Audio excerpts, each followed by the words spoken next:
जय शंकर.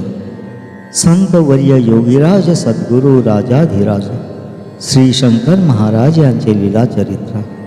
लेखक भगवंत वासुदेव अघोर. श्री शंकर लीला अध्याय 8. नयन पाहुनी महाराजांचे झोत पडले प्रकाशाचे. दिव्य प्रकाशात चरणांचे दिव्य दर्शन घेतले. दिव्यत्वाचा अखंड झरा, दिव्यत्वाचा मेरूपुरा, दिव्यत्वाचा सागर खरा, खरे चरित्र यावोवीत. एवढे प्रचंड दिव्यत्व, एवढे प्रचंड कर्तृत्व प्रत्यक्ष महाराजांचे अस्तित्व दिसत होते कसे ते. महाराज होते कसे दिसत, एही पाहणे गमतीचे ठरत. यातही लीला विलास असत महाराजांच्या खुबीने. डोक्याचे केस अस्ताव्यस्त, दाढी मिशा वाढलेल्या असत. खान फाटका सदरा अंगात, विजारही तशीच. कुणाचेही कसलेही कपडे घालीत घट्ट ढिलेही. कपड्यांना कसलाच आकार नाही, फक्त देह झाकणे. नित्य ते बाल भावात असत, पिसाटासारखे हसत.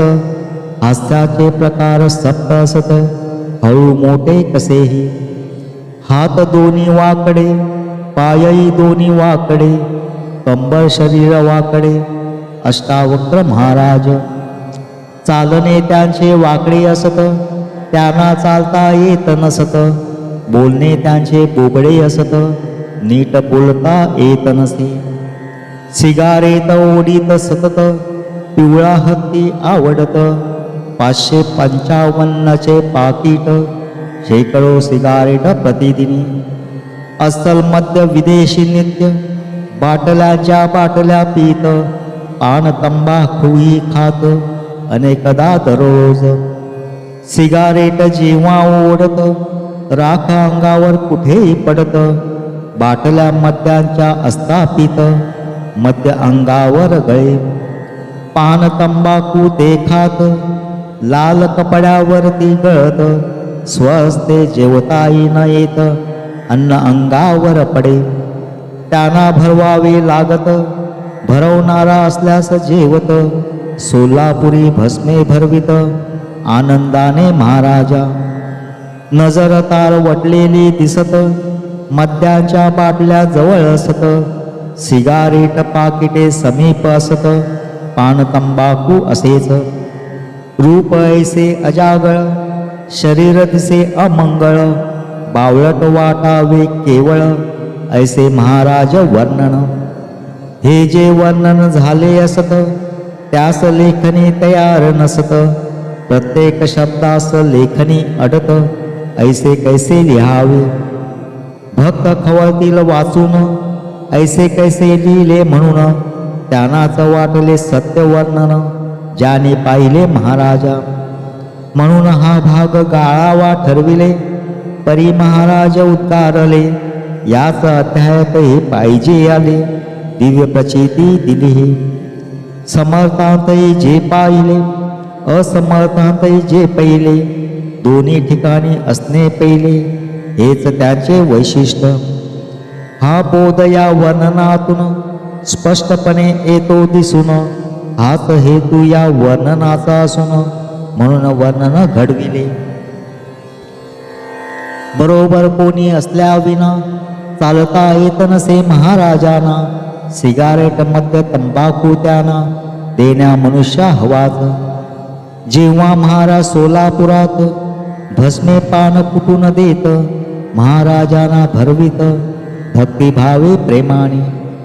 महाराजांचे प्रेम फार, भक्त भस्मे यांच्यावर. भस्मे यांची महाराजांवर निष्ठा खोल अपार. अजान बाहू महाराज असत, 2 डोळे तीक्ष्ण असत. जणू 2 हिरेच चमकत, चंद सूर्य रूपाने. महाराज बोबडे बोलत, शब्द नीट न उलगडत. ऐकणारास बोधन होत, काय बोलले न कळे. परी महाराज जे बोलत, काळही ते बदलू न शकत. बोलल्याप्रमाणेच घडून येत वाचा सिद्धी होतीच. कधी भरजरी बांधीत फेटा रत्न सुवर्णांचा गळ्यात कंठा सदरा रेशमी भारी मोठा मोठ्या ऐटीत राहत. सर्व बोटात अंगठ्या असत सुवर्णांच्या रत्न जडित चौकोनी पवित्र कपोटात चमकदार अंगठ्या. चहाचा शोक त्यांना भारी चहा होई घरोघरी स्वतःही चहा करून अनक वेळा घेत ते. खिचडी मटार घातलेली कांद्याची भजी तळलेली आवड या वस्तूवर सगळी महाराजांची होतीच. एकादशी दिवशी खुशीत कांदे खात राई निषिद्ध त्यांना काहीच नाही ऐसे अपूर्व महाराज. भजनांची त्यांना आवड असत संगीत भजन मुद्दाम ऐकत स्वतः रागदारीत गात नाचत असते गाताना. महाराज जेव्हा नाचत भक्तास विविध दर्शन होत विविध देवांची साक्षात धन्यता वाटे भक्तांना. महाराज जेव्हा कुठे येत आल्यावर मी आलो म्हणत महाराज असे जेव्हा म्हणत धन्य भक्त होत असे. महाराज अगदी निर्भय असत रात्री अपरात्री न भीत कधी कशाचे कुणाचे भय नसत भीती कसली न ठाऊक. निर्मळ भाव निर्मळ मन लोकांच्या अडचणी जाणून संकटात अचानक धावून वाचविले भक्तांना. बालपिशाच उन्मत अशा अनेक आविर्भावात प्रखर राज योगी असत धनाढ्य गर्भ श्रीमंत. प्रत्यक्ष परब्रह्म साक्षात महाराजांच्या रूपात नांदत अध्यात्म ज्ञानाचे योगेश्वर असत सुखशांतीचा सागर. मुंबईचे वासुदेव बांबोडेकर यांचे पोट दुखत फार ठरले ऑपरेशन होणार रात्रीचा खणका लागला. एकटेच होते घरात दुःखाने झाले अतित्रस्त कोणी रात्री पाठ दाबत दुखणे बंद झाले. घरात तर कोणी नाही तोच आवाज ऐकू येई तू ऑपरेशन करून घेई घरा ओशील निश्चित. आवाज महाराजांचा ओळखत महाराज बाट दाबत कळत पुढे ऑपरेशन सुरू होत महाराज तेथे आलेच. वासुदेवाच्या आई सवदत महाराज तिला धीर देत ऑपरेशन यशस्वी होत 9 डिसेंबर तारीख. पुढे बऱ्याच दिवसानंतर येत महाराज वासुदेवास म्हणत डॉक्टर तुझं इंजेक्शन देत डाव्या हातावरी ते. 9 डिसेंबर तारीख असत ऑपरेशन तुझे होत ऐसे विचारून 17 काढत हात आपला दाखविला. महाराजांच्या हातावर त्याच ठिकाणी बरोबर ऑपरेशनच्या खुणा सर्वतर स्पष्ट दिसू लागल्या. क्लेश स्वतः स्वीकारले वासुदेवास बरे गेले महाराजांचे उपकार आठवले वासुदेव थक्क होई. महाराज आपल्या भक्तांस अखंड भगवान नाम घेण्यास आवर्जून सांगत या व्रतास नाम महिमा अगाध. महाराज अखंड नामस्मरणात तल्लीन ध्यान मग्न असत त्यांची परावाने कार्यरत अखंड जागृत असेच. महाराज शिष्यांना सांगत माझे सद्गुरु विख्यात अक्कलकोट स्वामी समर्थ असत स्मरा त्यांना प्रतिदिनी. हीच माझी खरी भक्ती पहा स्वामी समर्थांचे स्मरण करता मी झालोच म्हणून समजा अगदी तृप्त प्रसन्न. महाराजांचे अत्यंत प्रेम 2 ग्रंथावर असत दोन्ही ग्रंथ मुखोद्गत उलटसुलटही म्हणत. कोणती ओळी कोणत्या पानावर महाराज सांगत सत्वर समर्थांचा दासबोध सुंदर ज्ञानेश्वर माऊली.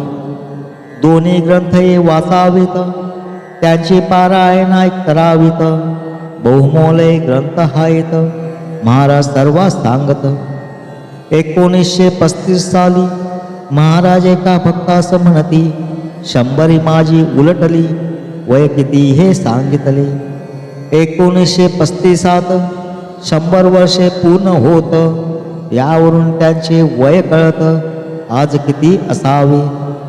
असंख्याना महाराजांनी आपल्या कृपा कटाक्षाने ईश्वरी साक्षात्कार दिला करुणी आपल्या अध्यात्म बळावर. महाराजांवर संस्कार काही न झाले, कधी शाळेतही न गेले, महाराज कधीही न शिकले, कोण त्यांना शिकविल.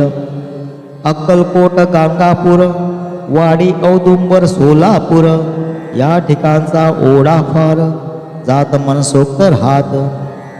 गावोगावी महाराजांनी संत देवांचे उत्सव सुरू करोनी, भजने प्रवचने कीर्तनी जयघोष चाले नामाचा. पारायणे अन्नदान गाव जाई रंगून, पारमार्थिक वातावरण लोक सत्कृत करीत.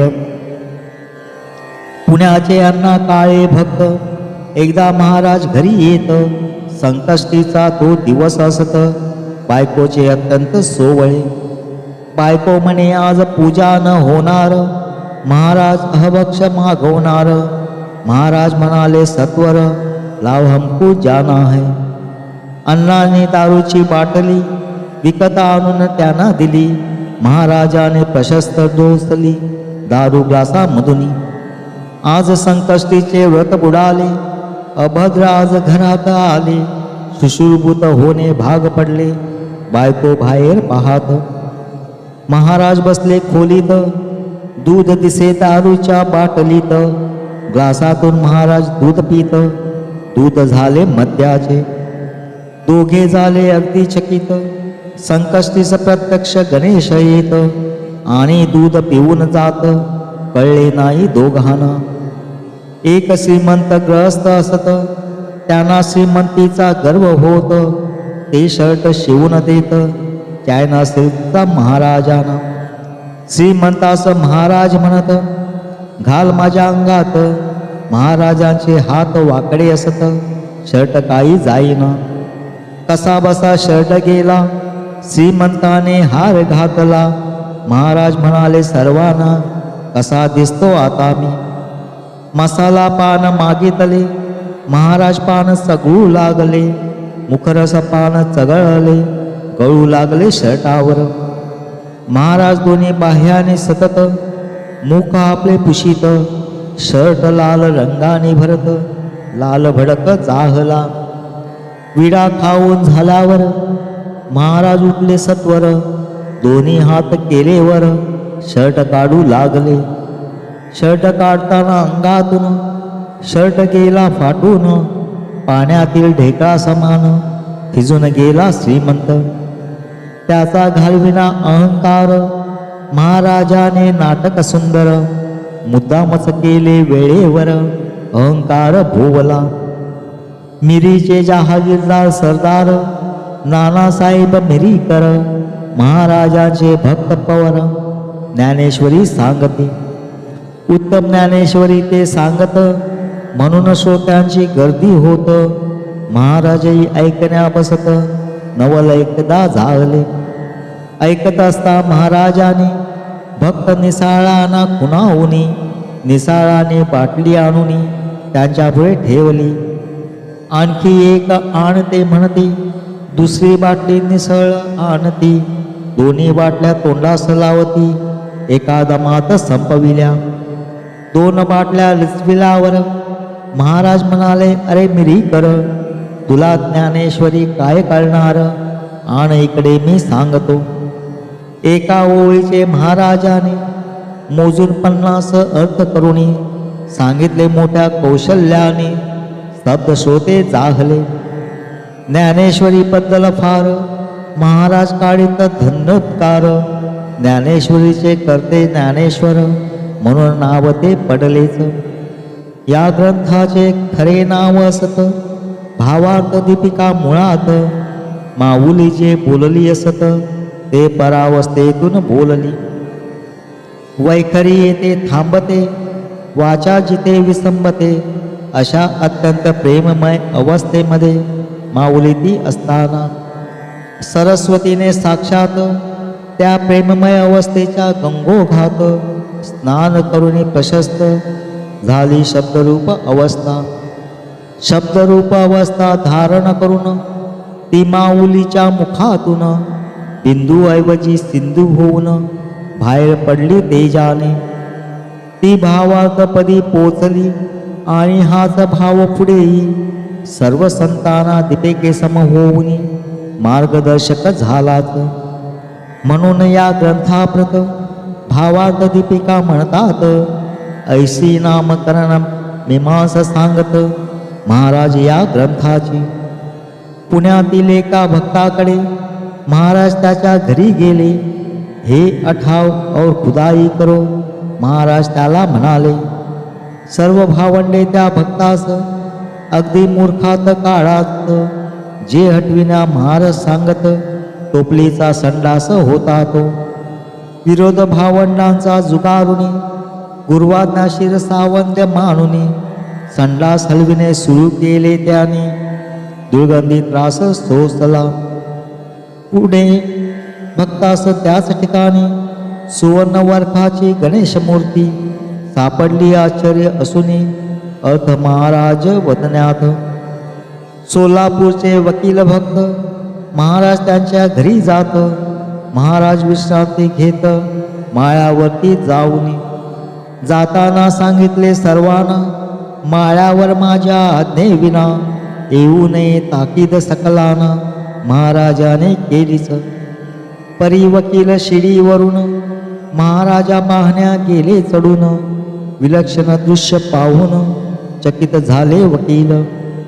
महाराजांचे पाय एका खुंटीवर, दुसरा पाय दुसऱ्या खुंटीवर, डोके कोणाडात तर अवयव विविध ठिकाणी. महाराज उच्च कोटीतील महान योगी आहेत याची पुढे साक्ष पटत वकील महाशयाना.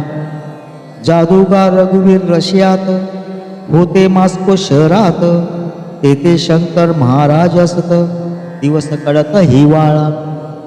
सर्वत्र बर्फ पडत लोक कोटावर कोट घालत. महाराज साध्या वेशात शहरभर हिंडत.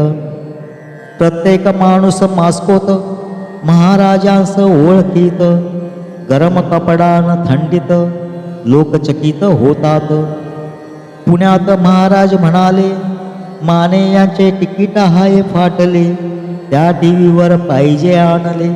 झळकले माने टीव्हीत. चेहरे आणि मुखवटे सदरात मानेंची मुलाखत होत. पुढे ते हे लोक सोडत तिकीट फाटले होते ना. महाराज चालले टांग्यात. बरोबर काही होते भक्त. अगदी मान असे दिसत टांगेवाल्यांचा चेहरा. महाराज टांगेवाल्याला सांगते 13 आकड्या लावण्याला. पैसे करता टांगेवाल्याला भरपूर पैसा मिळाला. इतर भक्तांनाही तसेच केले, परी त्यांना पैसे न मिळाले. महाराज सर्वांना म्हणाले, पैसे तुम्हास कशाला. टांगेवाल्यांची बायको आजारी, तया पैशांची अत्यंत जरुरी. चंगळ करावी खरोखरी, पैसा तुम्हा हवाना. सतत महाराजांना आठवून वंदन करून आठवणीत राहील असा छान 8वा अध्याय संपला. संतवर्य योगीराज सद्गुरु राजाधिराज श्री शंकर महाराज की जय. अक्कलकोट निवासी श्री स्वामी समर्थ महाराज की जय. शेगाव निवासी श्री गजानन महाराज की जय. शिर्डी निवासी सद्गुरु साईनाथ महाराज की जय. अवधूत चिंतन श्री गुरुदेव दत्त, श्री गुरुदेव दत्त, श्री गुरुदेव दत्त. जय शंकर.